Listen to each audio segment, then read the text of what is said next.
Have you ever wondered what it would be like to live in a house where freedom is just a distant dream? Where every day feels like a struggle, not just to survive outside, but to survive inside your own home. In 2018, 13 siblings were found locked away in a suburban California house, starved, beaten, and hidden from the world for years. Their story shook the nation to its core. What happened behind those closed doors was beyond anything most people could imagine.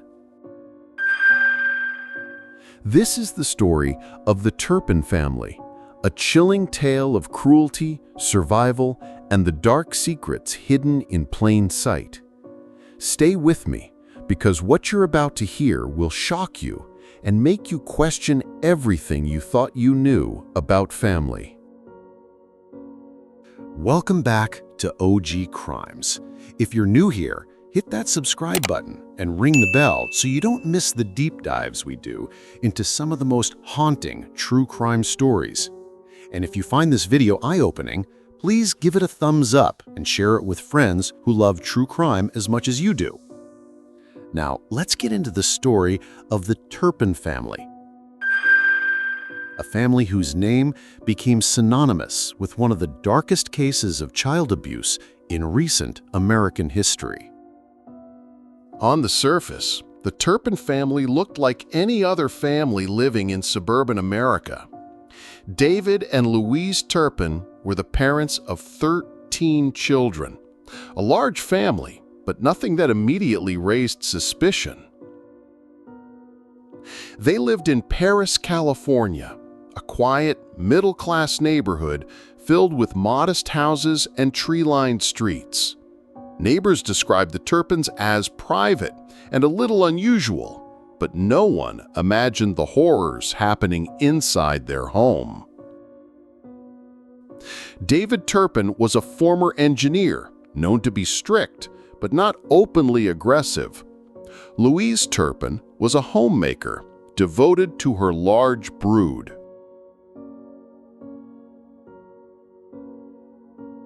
The children's ages ranged from toddlers to young adults, but their appearances told a different story. Some of the oldest children looked frail and underweight, far from the healthy teenagers you'd expect. The Turpin house was unremarkable on the outside, but it was a prison for the children inside. They lived in near complete isolation, no school, no friends, no freedom. Years of abuse and neglect went unnoticed as the family kept to themselves, hidden behind closed doors. Everything changed in January 2018. One of the Turpin children, a 17-year-old girl, found the courage to escape. She fled from the house in the middle of the night, running to a nearby home and calling 911. Her desperate call brought police to the Turpin residence. What officers discovered inside was almost too shocking to believe. They found 13 children, some as young as 2, others appearing to be teenagers or young adults, all severely malnourished and living in horrific conditions. Some children were shackled to their beds with chains and ropes, unable to move freely. Their bodies were weak and frail, some weighing just over 50 pounds. They were covered in dirt, and their skin showed signs of neglect and abuse. The house was filthy. Garbage piled up, dishes left unwashed for days, and little access to basic hygiene. The children had lived in darkness, both physical and emotional, for years. The 17-year-old girl's escape was the first ray of hope for these children. When police stepped inside the Turpin home, what they saw was unlike anything they could have imagined. The house itself was dirty and cluttered, dishes piled high, garbage scattered across the floors, and an overwhelming smell of neglect. But the real horror was the children.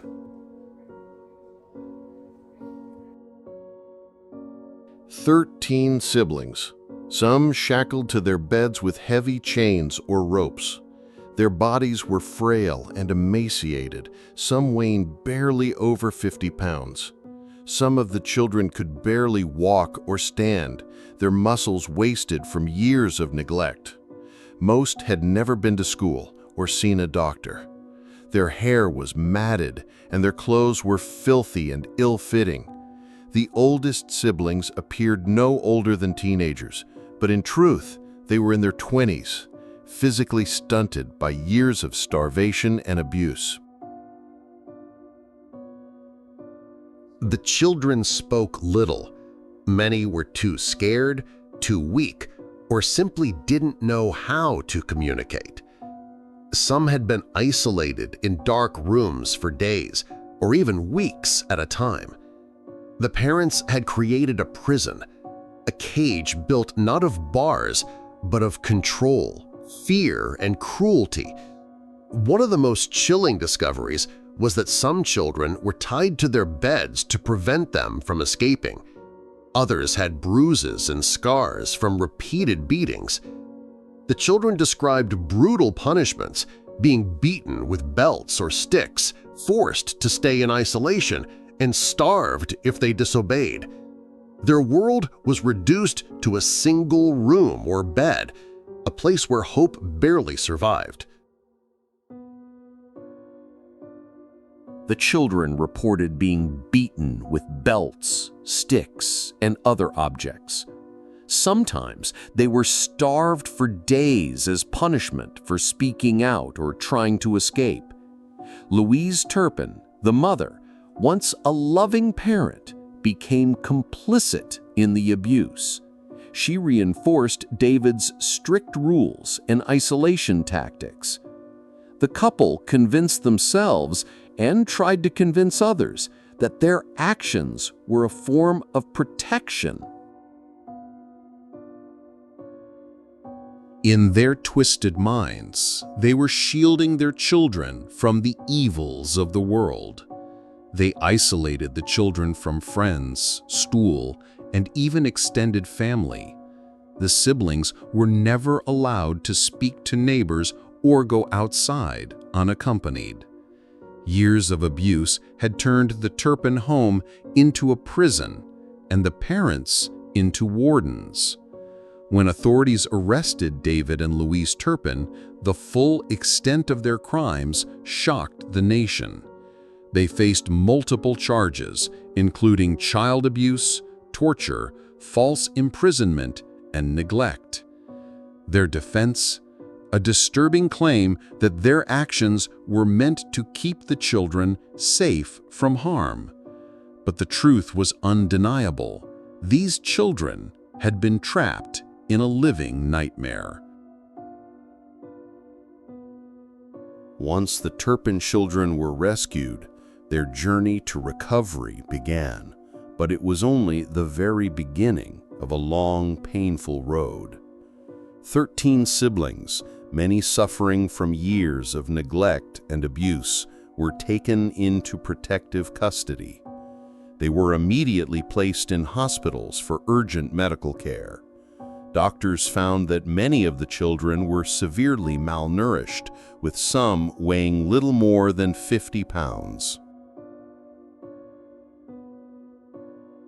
They were dehydrated, weak, and physically fragile. Beyond the physical wounds, the children carried deep emotional and psychological scars. Most had never experienced the simple joys of childhood, like playing with friends, attending school, or going outside freely. Some were developmentally delayed, struggling to speak or understand basic concepts. Therapists and social workers began working with the children, helping them learn basic life skills, how to bathe, dress, and care for themselves. They were introduced to education for the very first time.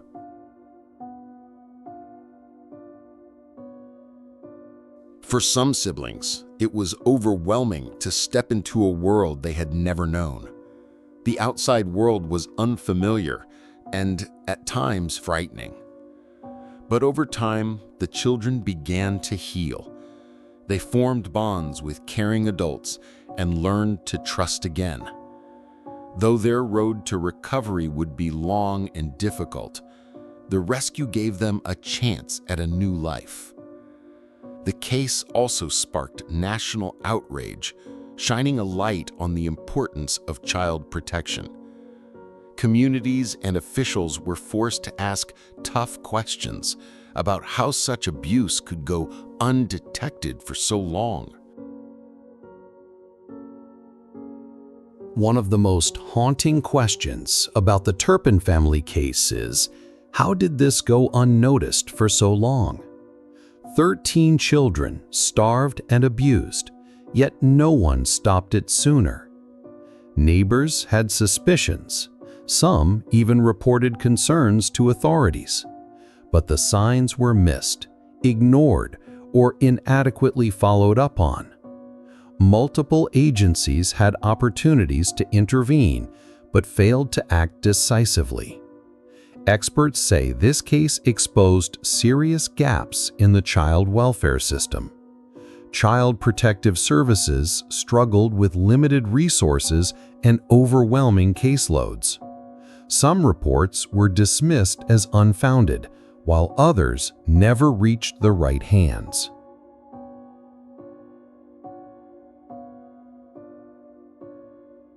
The Turpins were careful to hide the abuse from outsiders. They rarely let their children outside the home and controlled all contact with neighbors and schools. This isolation made it difficult for others to see the true state of the children's lives. The case sparked widespread calls for reform. It highlighted the need for better training, improved communication between agencies, and more community vigilance. The Turpin story is a painful reminder of what can happen when systems meant to protect children fail. Following their arrest, David and Louise Turpin faced a mountain of criminal charges. The accusations included multiple counts of child abuse, torture, false imprisonment, and neglect. As the legal proceedings unfolded, the sheer horror of their actions became undeniable.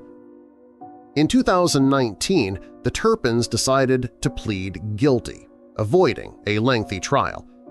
They admitted to the abuse and the imprisonment to their children. The court sentenced both David and Louise Turpin to life imprisonment without the possibility of parole.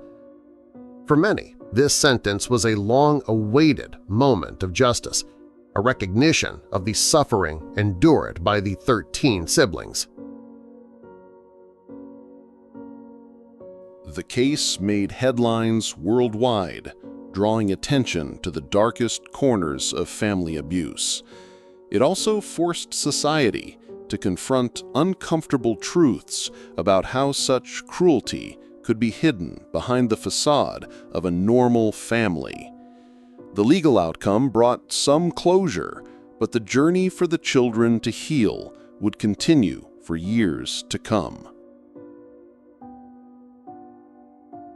The Turpin family case is a heartbreaking reminder of the darkness that can hide behind closed doors. It challenges us to think about the importance of vigilance in our communities, schools, and social services. This tragic story teaches us that sometimes help must come from the outside. Neighbors, friends, and authorities all have a role to play in protecting vulnerable children. It also reminds us that survivors of abuse need compassion and support, not judgment. The Turpin siblings endured unimaginable horrors, but they also showed incredible courage and resilience. Their escape and recovery inspire hope that even in the darkest situations, there is a chance for healing. As a society, we must learn from this case to improve systems, raise awareness, and never turn a blind eye. If you found this story important and eye-opening, please take a moment to like this video and subscribe to OG Crimes for more deep and thoughtful true crime explorations. Don't forget to hit the notification bell so you never miss an upload. Also, feel free to share your thoughts or questions about the Turpin family case in the comments below. I'd love to hear what you think. And if you know someone who might benefit from this story or raise awareness about child abuse, please share this video with them. Together, we can shine a light on these dark stories and help prevent future tragedies. Thank you so much for watching, and take care. Until next time, stay safe and stay aware.